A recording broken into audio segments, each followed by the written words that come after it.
শান্তিপুর নামে এক ছোট্ট গ্রাম।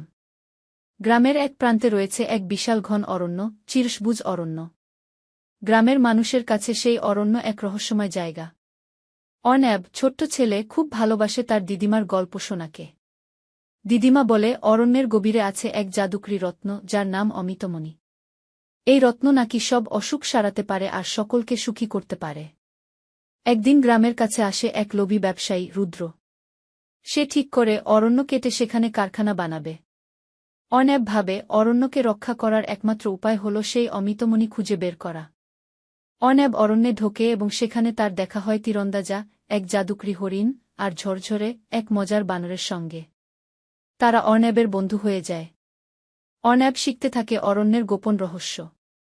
কিন্তু অরণ্যের গভীরে পৌঁছাতে হলে তাকে পার করতে হবে কঠিন সব বাধা, ভুতুড়ে গাছ, ভয়ানক নদী আর অরণ্যের প্রহরী প্রাণীদের চ্যালেঞ্জ।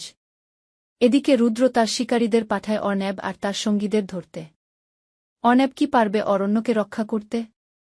অরণ্যের প্রহরী অরণ্যরক্ষককে কি জাগানো সম্ভব? মূল বার্তা: প্রকৃতির প্রতি ভালোবাসা ও তার সুরক্ষা। বন্ধুত্ব ও সাহসের শক্তি। লোভের পরিণতি।